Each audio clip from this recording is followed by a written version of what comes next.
नमस्कार दोस्तों, स्वागत है आप सभी का आपके अपने YouTube चैनल डीकेपी क्लासेस के अंदर। और आज हम पढ़ने वाले हैं क्लास 10th की साइंस की बुक से chapter number 3 metals and non metals, धातु एवं अधातु। चलिए शुरू करते हैं।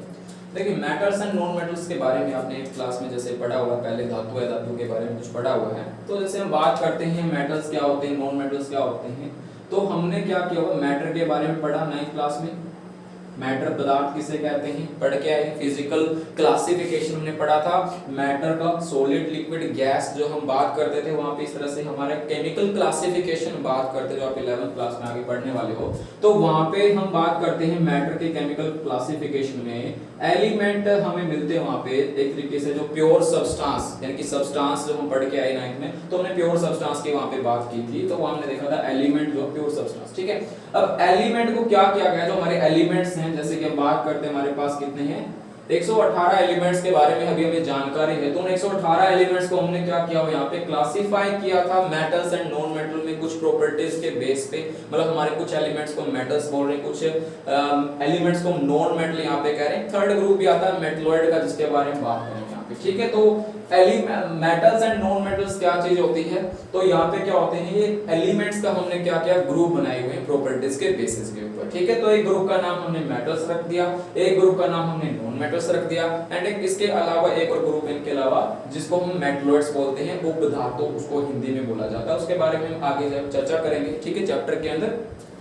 तो अभी समझते हैं सबसे पहले मेटल्स किन एलिमेंट्स को कहा जाएगा, किन एलिमेंट्स को हम यहाँ पे मेटल्स बोलेंगे या मेटल वाले ग्रुप के अंदर हम उनको रखेंगे, ठीक है। तो देखिए समझते हैं हम यहाँ पे, तो जब हम बात करते हैं मेटल्स की, यानी कि धातुओं की जब हम बात करते हैं, तो मेटल्स क्या होंगे, धातुएं किसे कहते हैं, तो मेटल्स आपके वो एलिमेंट होंगे जिनकी वैलेंस सेल के अंदर, जिनके एटम की जब आप वैलेंस सेल देखोगे यहाँ पे, अभी देखिए एग्जांपल हम लेके समझने वाले हैं, फिर आप समझिए तो क्या होगा, मतलब those elements which have less than 4 valence electron in their outermost cell इसका are called metals, ठीक है, उनको metals कहेंगे। मतलब क्या हो गया, जैसे फॉर एग्जांपल ले लीजिए, मैंने यहाँ पे क्या किया, सोडियम का एग्जांपल ले लिया। तो सोडियम हमारा एक एलिमेंट है जिसका एटॉमिक नंबर क्या होता है, 11 होता है, ठीक है।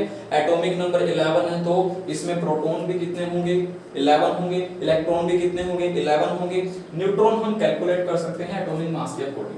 अब सोडियम का सिंबल क्या होता है, जो केमिकल सिंबल हम यूज करते हैं वो ये होता है। अब सोडियम के मैं एक एटम को यहाँ पे जब ड्रॉ करता हूँ, तो देखिए आप यहाँ पे न्यूक्लियस फर्स्ट सेल आती है, सेकंड सेल आ गई, क्या होगी हमारी थर्ड सेल्स आ गई, ठीक है। अब न्यूक्लियस में क्या होता है, प्रोटॉन और न्यूट्रॉन्स होते हैं आपके यहाँ पे, जैसे आप पढ़ के आए हो, और इलेक्ट्रॉन्स जो होते हैं यहाँ पे हम डिस्ट्रीब्यूट करते हैं, इलेक्ट्रॉनिक डिस्ट्रीब्यूशन या कॉन्फ़िगरेशन आप पढ़ के। फर्स्ट सेल में हमारे जैसे क्या होते हैं, 2 इलेक्ट्रॉन आते हैं, फिर हमारे 8 आते हैं, फिर क्या होता है 1। तो यहाँ पे कितने आ गए हमारे 8 आ गए, ठीक है। यहाँ पे कितने इलेक्ट्रॉन्स आ जाएंगे, इस तरह से आप 8 इलेक्ट्रॉन वाला फील कर दिया आपने, तो कितने बच गया, 1 इलेक्ट्रॉन आपका यहाँ पे, ठीक है। अब सबसे बाहर वाली जो सेल है, इसी को हम क्या कहते हैं यहाँ पे, आउटर मोस्ट सेल बोल देते हैं। आउटर मोस्ट सेल आप इसको बोल सकते हो, या वैलेंस सेल भी इसी को हम कहते हैं यहाँ पे। तो क्या है यहाँ पे, मेटल्स किसको बोला जाएगा, भाई वो एलिमेंट जिसकी वैलेंस सेल में, आउटर मोस्ट सेल में कितने इलेक्ट्रॉन्स पाए जा सकते हैं। आपका यहाँ पे 1 इलेक्ट्रॉन हो या 2 इलेक्ट्रॉन हो या 3 इलेक्ट्रॉन्स हो आपके यहाँ पे, तो उन एलिमेंट को मेटल्स कहा जाएगा, ठीक है। समझिए जरा, जिनकी वैलेंस सेल में वैलेंस इलेक्ट्रॉन का नंबर कितना रहता है, 1 हो सकता है, 2 हो सकता है। जैसे आप आगे बात करते हैं, यहाँ पे मैग्नीशियम की बात करोगे तो उसमें 2 आ जाएगा, ठीक है। आप एल्यूमिनियम की बात करोगे तो वहां पे 3 आ जाएगा। तो इन एलिमेंट्स को हम क्या कहते हैं, मेटल कहेंगे। सोडियम हमारी मेटल्स है, जैसे एग्जांपल्स की बात करें, मैग्नीशियम है, एल्यूमिनियम है, सिल्वर है, गोल्ड है, जिंक है, कॉपर है, ठीक है, मरकरी है, तो ये सभी क्या हो जाती है, हमारी मेटल्स हो जाती है। तो ये चार चीज आपको ध्यान रखनी मेटल्स के बारे में। तो भाई जिन एलिमेंट की आउटर मोस्ट सेल में 1, 2 या 3 इलेक्ट्रॉन्स पाए जाते हैं, उनको आप मेटल्स कहोगे या धातु कहोगे। दूसरी चीज अगर हम मेटल के बारे में बात करते हैं, तो यहाँ पे क्या होता है, मेटल का अपना एक नेचर होता है। नेचर क्या होगा, मतलब जब ये रिएक्शंस के अंदर पार्टिसिपेशंस दिखाएंगे आपके यहाँ पे, ये एलिमेंट्स के या मेटल की हम बात करते हैं, तो इनका नेचर क्या होता है, क्या नेचर होता है, इलेक्ट्रॉन्स को क्या करती है, डोनेट कर देती है। मतलब जो आपका वैलेंस इलेक्ट्रॉन होता है वो केमिकल रिएक्शन के अंदर पार्टिसिपेशन दिखाएगा, ठीक है। तो यहां से क्या होगा, वैलेंस इलेक्ट्रॉन को ये क्या कर देंगे, डोनेट कर देंगे या लूज कर देंगे, और इलेक्ट्रॉन को लूज करके क्या करेंगे, इनके ऊपर कैसा चार्ज आ जाता है, पॉजिटिव चार्ज आ जाता है। सोडियम यहां से इलेक्ट्रॉन को लूज करके क्या करेगा, सोडियम कटायन बना देगा, उसके ऊपर पॉजिटिव चार्ज आ जाएगा यहाँ पे। तो हम यहाँ पे क्या करें, अब इन एलिमेंट्स को क्या कहा जाएगा, जो इलेक्ट्रॉन को लूज कर देते हैं, डोनेट कर देते हैं और पॉजिटिव चार्ज बना लेते हैं, तो कटायन बना लेते हैं, तो उनको क्या कहा जाएगा, मेटल्स कह रहे हैं यहाँ पे, ठीक है। मेटल्स का नेचर ऐसा होता है। इस तरह से हम यहाँ पे कह सकते हैं जो हमारे क्या होते हैं, इलेक्ट्रोपॉजिटिव, क्या बोल रहा हूं यहाँ पे, इलेक्ट्रोपॉजिटिव एलिमेंट। इलेक्ट्रोपॉजिटिव एलिमेंट का मीनिंग यहाँ पे क्या होगा, वो एलिमेंट है जो आपके क्या करते हैं, इलेक्ट्रॉन को लूज या डोनेट कर देते हैं और पॉजिटिव चार्ज एक्वायर कर लेते हैं। तो उनको देखिए पॉजिटिव चार्ज एक्वायर कर लेते हैं, इलेक्ट्रिकली पॉजिटिव हो जाते हैं, उनको इलेक्ट्रोपॉजिटिव एलिमेंट कहा जा सकता है।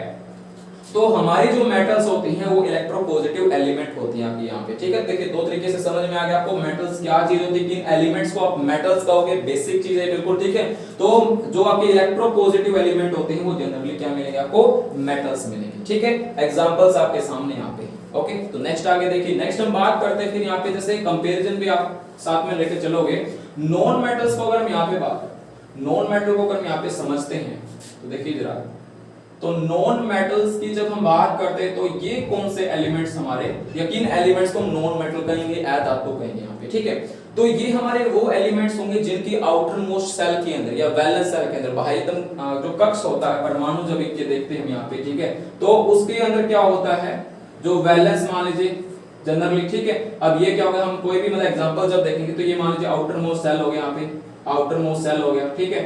अब इसमें इलेक्ट्रॉनों की संख्या जब क्या होती है, 4 हो, 4 से ज्यादा होती है आपकी, मतलब 5 हो सकती है, कितनी हो सकती है, 5 6 7 हो सकती है, 8, ठीक है। अभी 8 वाले केस को हम थोड़ा सा स्पेशली अलग से डिस्कस करेंगे। तो यहाँ पे जब क्या होता है 5 6 7 यानी कि 4 के इक्वल आ सकती है कि 4 से आपकी क्या करते हैं, मोर देन 4 जब valence electrons outermost cell के अंदर आते हैं तो उन एलिमेंट्स को नॉन मेटल कहेंगे, उनको क्या कहा जाएगा, नॉन मेटल्स कहा जाएगा, ठीक है। एग्जांपल्स के तौर पे समझिए, जैसे मान लीजिए हमने क्या कर दिया यहाँ पे एग्जांपल के तौर पे नाइट्रोजन को कंसीडर कर लिया, क्या नाइट्रोजन को ले लिया, नाइट्रोजन एलिमेंट की हम बात करते हैं, एटॉमिक नंबर कितना भैया 7 है, तो 7 ही इलेक्ट्रॉनों के साथ ही प्रोटॉन होंगे, ठीक है।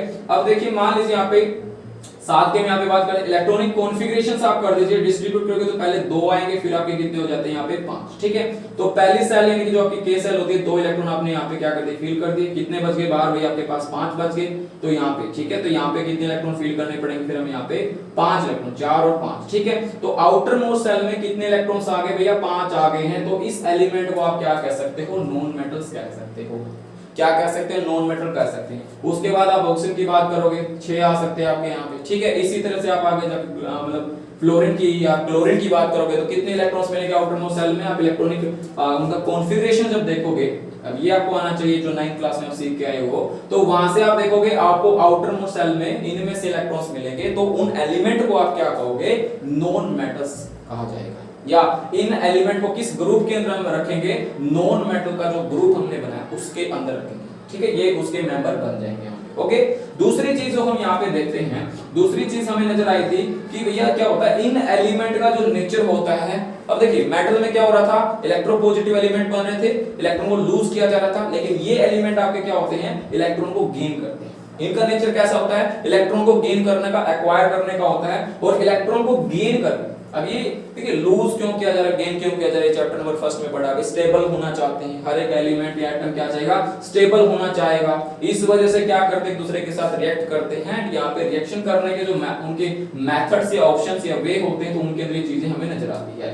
तो अब ये एलिमेंट क्या करते हैं, जितना मतलब यहाँ पे आउटर मोस्ट सेल कंप्लीट होनी चाहिए, ऑक्टेट रूल हम पढ़ के आए हुए हैं, तो 3 इलेक्ट्रॉन चाहिए, तो उनके लिए इसको क्या करना पड़ेगा, इलेक्ट्रॉन चाहिए। तो ये क्या कर रहे हैं, अपने आउटर मोस्ट सेल को कंप्लीट करने के लिए, तो यहां से इलेक्ट्रॉन को क्या करेंगे, एक्वायर करेंगे, इलेक्ट्रॉन को गेन करेंगे। इलेक्ट्रॉन को गेन करके कैसा चार्ज ले लेंगे, नेगेटिव चार्ज आ जाएंगे ऊपर, क्या आ जाएगा, नेगेटिव चार्ज। जैसे नाइट्रोजन है, अब नाइट्रोजन में मान लो यहाँ पे इलेक्ट्रॉन, एक इलेक्ट्रॉन मान लो किसी एलिमेंट से एक्वायर कर लिया, जनरली मेटल से एक्वायर कर लिया, ठीक है। तो यहाँ से क्या हो जाएगा, नाइट्रोजन पे कितना का चार्ज आ जाएगा, जितना इलेक्ट्रॉन लिया गया उतना चार्ज आ जाएगा यहाँ पे, ठीक है। कंप्लीट करोगे तो उतना चार्ज आपका आ जाएगा। तो ये क्या होते हैं हमारे, ये होते हैं हमारे यहाँ पे इलेक्ट्रोनेगेटिव, क्या होंगे यहाँ पे, इलेक्ट्रोनेगेटिव एलिमेंट। इनको हम क्या कहते हैं यहाँ पे, ऐसे एलिमेंट को नेगेटिव इलेक्ट्रोनेगेटिव एलिमेंट बोलेंगे यहाँ पे, जिनके ऊपर क्या था इलेक्ट्रिकली नेगेटिव मतलब चार्ज उनके पास आप देख रहे हो यहाँ पे। तो ऐसे एलिमेंट अगर आपके पास होते हैं तो हमारी जो नॉन मेटल्स होती है किस तरह का नेचर रखती हैं, इलेक्ट्रोनेगेटिव, यानी कि कौन से एलिमेंट, इलेक्ट्रोनेगेटिव एलिमेंट हम इनको बोलेंगे। ओके क्लियर यहाँ से डेफिनेशन आप देख रहे हो। आउटर मोस्ट सेल की यहाँ पे बात करते हैं एटम की, जब बात करते हैं इलेक्ट्रॉनिक कॉन्फ़िगरेशन हमें दिखता है मेटल्स में किस तरह का रहता है, नॉन मेटल में किस तरीके का रहता है, और जो नेचर होता है इलेक्ट्रॉन को लूज करने का, डोनेट करने का, गेन करने का, मेटल नॉन मेटल में किस तरह से रहता है। तो मेटल को इलेक्ट्रोपॉजिटिव एलिमेंट कहा जा सकता है, नॉन मेटल को इलेक्ट्रोनेगेटिव एलिमेंट यहाँ पे कहा जा सकता है। अब एग्जांपल की बात करते हैं, नाइट्रोजन है यहाँ पे, कार्बन की बात करते हैं नॉन मेटल्स है, ऑक्सीजन की बात करते हैं, फ्लोरीन की बात करते हैं, क्लोरीन की बात करते हैं, ठीक है, सल्फर है, फास्फोरस है, नियोन है, ठीक है, हीलियम है, हाइड्रोजन है, ये सारी हमारी क्या होती हैं, नॉन मेटल्स होती हैं। ओके तो आई थिंक क्लियर हो गया नॉन मेटल किसे बोला जा रहा है यहाँ पे, कौन से जो ग्रुप है हमारा नॉन मेटल्स का, तो उसका जो बेसिक चीज है वो क्या है, ठीक है। तो ये आई थिंक क्लियर हो गया होगा आपको। अब नेक्स्ट जो हम चीज पढ़ते हैं थोड़ा सा और, ताकि हमें क्लियर हो जाए मेटल्स नॉन मेटल्स की, तो नेक्स्ट हम यहाँ पे देखिए जो एग्जाम के लिए भी हमारे थोड़ा सा इंपॉर्टेंट पॉइंट जो निकल के आते हैं जिससे हमारे क्वेश्चंस बनते हैं, तो वो हम बात करेंगे यहाँ पे फिजिकल प्रॉपर्टीज की, मेटल्स एंड नॉन मेटल्स हम कंपेयर करके पढ़ेंगे साथ में।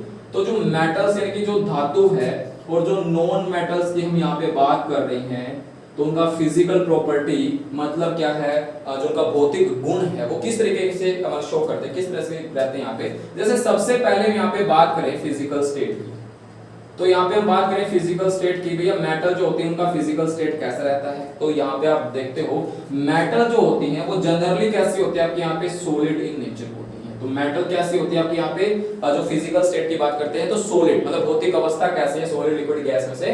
तो मेटल जो होती है जनरली सॉलिड होती है, यहाँ पे कुछ एक्सेप्शंस आते हैं वो आपको साथ में ध्यान रखनी है। जैसे मेटल्स जनरली सॉलिड, लेकिन एक्सेप्शन पॉइंट यहाँ पे जो आता है आपका यहाँ पे वो क्या रहता है, मरकरी से रहता है।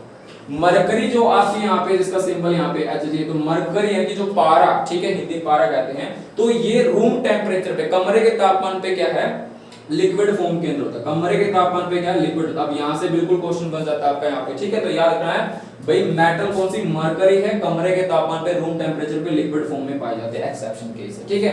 नॉन मेटल की फिजिकल स्टेट की अगर बात करते तो किस तरह से रहेगी यहाँ पे, नॉन मेटल जो होती है वो आपकी तीनों ही स्टेट के अंदर मिल सकते हैं आपको, सॉलिड भी होती है, लिक्विड भी होती है, गैस भी। तो non metal are generally found in all three states, ठीक है। तीनों स्टेट्स के अंदर आपको मिलेगी, मतलब सॉलिड भी है भैया जी, और क्या है लिक्विड भी हो जाएंगे आपके यहाँ पे, और क्या आपको गैसियस फॉर्म में भी मिल जाएंगी, ठीक है। अब बेसिकली नॉन मेटल्स अराउंड 22 आपके यहाँ पे नॉन मेटल्स की बात करते हैं, कुछ मेटलॉइड्स है, और 90 के अब वो थोड़ी सी आपकी मेटल्स रहती है जनरली। ओके तो सॉलिड लिक्विड गैस की बात करते हैं। लिक्विड वाला थोड़ा इंपॉर्टेंट बन जाता है, आपको कौन सी ध्यान रखनी है आपको यहाँ पे।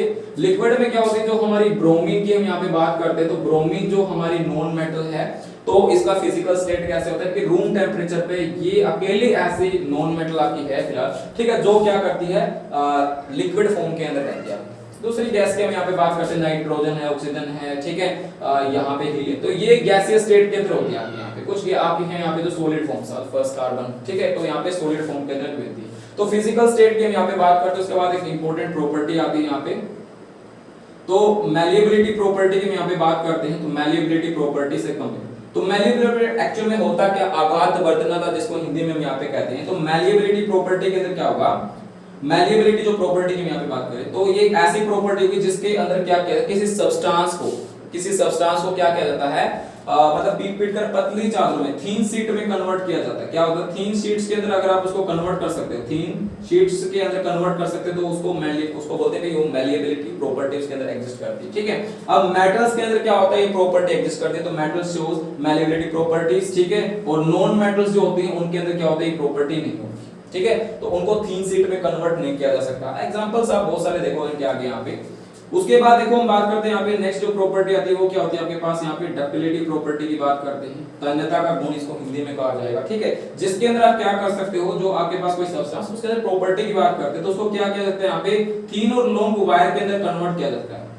थीन और लॉन्ग वायर के अंदर हम क्या कर सकते हैं, कन्वर्ट कर सकते हैं। डक्टिलिटी प्रॉपर्टी की हम जो बात करते हैं। अब मेटल्स के अंदर देखते हो आप यहाँ पे बहुत सारे यूज की हम जो बात करेंगे आगे, वहां देखोगे आप इन प्रॉपर्टी को। तो मेटल्स के अंदर डक्टिलिटी प्रॉपर्टी है, नॉन मेटल्स के अंदर क्या होती है, प्रॉपर्टी नहीं है। तो non metal do not show this property and metal shows this ductility property. Okay, next जब हम डक्टिलिटी प्रॉपर्टी की बात करते हैं, आगे देखोगे आप यहाँ पे, अगर हम आगे प्रॉपर्टीज देखते हैं, तो यहाँ पे नेक्स्ट जो प्रॉपर्टी की बात करते हैं हम यहाँ पे बात करें कंडक्शन को लेके या कंडक्टिविटी की आप बात कर सकते हैं, यहाँ पे कंडक्टिविटी की यहाँ पे बात कर सकते हैं, कंडक्टिविटी। ठीक है, तो कंडक्टिविटी हमें यहाँ पे दो तरह से देखनी है, एक हमें देखनी है इलेक्ट्रिसिटी को लेके और यहाँ पे देखनी है दूसरी हीट को लेके। ठीक है, अब मेटल्स क्या होती हैं, मेटल भैया क्या होगी यहाँ पे इलेक्ट्रिसिटी की भी और हीट की भी क्या होती हैं, कंडक्टर्स होते हैं। गुड कंडक्टर्स हम कह सकते हैं यहाँ पे मेटल्स को, भाई इनके अंदर से इलेक्ट्रिसिटी भी फ्लो हो सकती है इजीली और हीट भी क्या हो सकती है, इजीली फ्लो कर सकती है मेटल्स के अंदर से। ठीक है, जो मेटल के ऑब्जेक्ट्स होते हैं। लेकिन नॉन मेटल्स के अंदर होते हैं क्या होता है, जो नॉन मेटल होती है इलेक्ट्रिकली कंडक्टर्स नहीं होती हैं, या हीट का भी हम देखते हैं कंडक्शन इनमें से नहीं हो सकता है, अच्छे से फ्लो नहीं कर सकते यहाँ पे। ठीक है, तो नॉन मेटल के अंदर क्या होता है, इलेक्ट्रिसिटी और हीट का जो कंडक्शन की बात करते हैं वो हमें नहीं मिलता है। दूसरी चीज क्या होता है, यहाँ पे देखिए बड़ा एक्सेप्शन पॉइंट एक आता है आपके लिए जो बहुत इंपॉर्टेंट है। यहाँ पे हम बात करते हैं ग्रेफाइट की, तो जो ग्रेफाइट है, ग्रेफाइट जो कार्बन का एक एलेक्ट्रोड है जो हम आगे बात करने वाले हैं, तो ग्रेफाइट के अंदर जो ग्रेफाइट है वो क्या होता है आपका इलेक्ट्रिकली क्या होता है, यहाँ पे कंडक्टर्स होता है, मतलब इलेक्ट्रिसिटी को कंडक्ट कर सकता है ग्रेफाइट के अंदर। जो कार्बन का एक इलेक्ट्रोड, कार्बन नॉन मेटल है तो ग्रेफाइट का इलेक्ट्रोड एक फॉर्म है जो हमें मिलती है नेचर के अंदर से। तो ये वाला चीज आपको ध्यान रखनी, नॉन मेटल्स में ग्रेफाइट इलेक्ट्रिकली क्या होता है, कंडक्शन शो कर सकता है यहाँ पे। ठीक है, नेक्स्ट जो हम यहाँ पे बात करते हैं नेक्स्ट प्रॉपर्टी की, वो हम यहाँ पे बात करते हैं जैसे डेंसिटी की हम यहाँ बात कर रहे हैं, डेंसिटी की बात करेंगे, मेलेटिक पॉइंट एंड बॉइलिंग पॉइंट की जब हम यहाँ पे बात करते हैं, हार्डनेस की हम यहाँ पे बात करते हैं, हार्डनेस की, उसके बाद हम यहाँ पे लस्टर प्रॉपर्टी की यहाँ पे बात करते हैं, सोनरस प्रॉपर्टी की हम यहाँ पे बात करते हैं। ये कुछ फिजिकल प्रॉपर्टी कंपेयर करके देखें तो डेंसिटी जो घनत्व होता है हमारे यहाँ पे, मतलब जिससे हमें पता चलता है कोई चीज कितनी हल्की है कितनी भारी है जनरल। ठीक है, तो मेटल का जो डेंसिटी होता है वो क्या होता है, हाई रहता है। मेटल का डेंसिटी होता है, मेटल्स हैव हाई डेंसिटी। ठीक है, नॉन मेटल का जो डेंसिटी होता है वो कैसा रहता है, लो होता है, लो होता है। लेकिन कुछ एक्सेप्शंस यहाँ पे आ जाते हैं, जैसे हम बात करते हैं यहाँ पे सोडियम की बात करते हैं, पोटेशियम की बात करते हैं, लिथियम की बात करते हैं, तो उनका डेंसिटी जनरली लो होता है दूसरी मेटल के कंपैरिजन में। ठीक है, मेलेटिक पॉइंट और बॉइलिंग पॉइंट यानी कि जो हम बात करते हैं यहाँ पे मेलेटिक पॉइंट बॉइलिंग पॉइंट की, तो मेटल्स का जो मेलेटिक और बॉइलिंग पॉइंट होता है वो क्या रहता है, यहाँ पे हाई रहता है। ठीक है, और यहाँ पे नॉन मेटल्स का जो मेलेटिक पॉइंट बॉइलिंग पॉइंट होता है वो क्या रहता है, लो रहता है। लेकिन एक चीज आपको ध्यान रखनी है, कार्बन की अगर हम यहाँ पे बात करते हैं तो सबसे ज्यादा हाईएस्ट मेलेटिक पॉइंट पूरी पीरियोडिक टेबल में अगर हमें देखने को मिलता है वो एक नॉन मेटल हमारे जो कार्बन है। देखो रीजन हम इससे आगे वाले चैप्टर में देखेंगे, कार्बन के अंदर ऐसा क्या है कि उसका मेलेटिक पॉइंट और बॉइलिंग पॉइंट इतना ज्यादा है। ठीक है, वो आगे देखेंगे, बस आप थोड़ा सा इसके ऊपर ध्यान रखोगे इस चीज का। यहाँ पे जनरली क्या होगा, जो मेल्टिंग बॉइलिंग पॉइंट होगा मेटल्स का हाई रहेगा, नॉन मेटल्स का लो रहेगा। ठीक है, हार्डनेस की अगर बात करते हैं तो मेटल के अंदर क्या होगा, मेटल जो होती हैं उनके अंदर हार्डनेस प्रॉपर्टी क्या मिलेगी, आपको ज्यादा मिलेगी। लेकिन नॉन मेटल्स क्या होती है, नेचर के अंदर ब्रिटल्स होती है, तो उनके अंदर हार्डनेस प्रॉपर्टी क्या होती है, इतनी ज्यादा हमें नजर नहीं आती। ठीक है, भंगुर इसको कहा जाता है भाई, मतलब थोड़ा सा इनके ऊपर क्या होगा, ज्यादा चोट लग जाती है, प्रहार हम कर देते हैं इनके ऊपर, तो ये क्या होंगे, टूट जाएंगे, क्या होंगे, टूट जाएंगे यहाँ पे। ठीक है, उसके बाद एक पॉइंट आपको नोट करना है यहाँ पे, जो सोडियम की हम यहाँ पे बात करें, पोटेशियम की हम यहाँ पे बात करें, सोडियम की बात करें, जो पोटेशियम की बात करें, तो ये क्या होते हैं, ये सॉफ्ट मेटल्स। ये कैसे सॉफ्ट मेटल्स होते हैं, ज्यादा हार्ड नहीं होती नेचर में। जैसे आपने पढ़ा है इस क्लास में, मेरे को क्या करते हैं यहाँ पे चाकू के द्वारा काटे जा सकते हैं, जैसे पनीर होता है, हार्ड पनीर होता है, फ्रीज पनीर होता है, तो इस तरह की होती है आपके यहाँ पे। ठीक है, तो हार्डनेस में ये चीज आपको ध्यान रखिए, सॉफ्ट मेटल्स होती है आपके यहाँ पे। लस्टर मतलब क्या होता है, लस्टर की जो बात करते हैं यहाँ पे, तो लस्टर का मतलब होता है shining surface, natural shining surface की जो बात करते हैं, चमक, मतलब प्राकृतिक चमक होनी चाहिए यहाँ पे सतह से। तो मेटल्स के अंदर क्या होती है, प्रॉपर्टी पाई जाएगी आपके यहाँ पे, नॉन मेटल्स के अंदर क्या होगी, प्रॉपर्टी नहीं। ठीक है, अब मेटल्स जैसे आप देखते हैं गोल्ड है, सिल्वर है, सोना चांदी चमकते हैं। ठीक है, आप देखते हैं उनके अंदर ज्यादा होती है, लस्टर प्रॉपर्टी ज्यादा होती है। नॉन मेटल में प्रॉपर्टी नहीं है, लेकिन एक्सेप्शन पॉइंट यहाँ पे आपको ध्यान रखना है। आयोडीन की जो हम बात करते हैं यहाँ पे, आयोडीन की बात करते हैं, आयोडीन नॉन मेटल जो हमारी है, तो वो क्या करते हैं, उसके अंदर हमें लस्टर प्रॉपर्टी देखने को मिलती है, तो ये एक्सेप्शन है यहाँ पे। उसके बाद हम बात करते हैं यहाँ पे सोनरस प्रॉपर्टी, यानी कि जो साउंड से रिलेटेड आपको साउंड यहाँ जो वर्ड लग रहा है, तो साउंड से रिलेटेड ये वर्ड आपका रहेगा यहाँ पे। मतलब क्या होगा सोनरस का, यहाँ पे जब देखिए कोई सब्सटेंस होता है किसी हर्ट चीज से स्ट्राइक करता है तो यहाँ पे एक साउंड प्रोड्यूस होती है, आवाज पैदा होती है। तो मेटल के अंदर ये चीज आप देखते हो, स्कूल के अंदर जो बैल लगे हुए हैं, दूसरे ऑब्जेक्ट्स आप देखते हो अपने घर के अंदर, तो जैसे क्या किया जाता है, मतलब वो टकराते हैं, ठीक है, या हम उनके ऊपर किसी प्रकार की कोई चोट लगाते हैं, तो उनमें से क्या होती है, आवाज निकल के आती है। लेकिन नॉन मेटल्स में ये जो हम सोनरस प्रॉपर्टी की बात करते हैं, ये इनके अंदर नहीं मिलती है। ठीक है, तो सोनरस प्रॉपर्टी मेटल्स शो करती हैं, लेकिन नॉन मेटल्स क्या करेंगे, प्रॉपर्टी शो नहीं करती है। ठीक है, तो इन चीजों को आपको क्या करना है, यहाँ पे ध्यान रखना। फिजिकल प्रॉपर्टी में इंपॉर्टेंट पॉइंट निकल के आएंगे भैया, देखिए यहाँ पे तो बिल्कुल ध्यान रखना आपको मेटल का फिजिकल प्रॉपर्टी क्या है, साथ में कंपैरिजन करके नॉन मेटल्स का, ठीक है। तो अपने शॉर्ट नोट साथ में बना के आप चलोगे तो आपके लिए बड़ा अच्छा होगा एग्जाम टाइम में, मतलब जब आप तैयारी करते हो चैप्टर की यहाँ पे तो टाइम बच जाता है, चीजें सारी आ जाती है माइंड के अंदर, ठीक है। मेटल्स एंड नॉन मेटल्स का फिजिकल प्रॉपर्टी हमने देख लिया। नेक्स्ट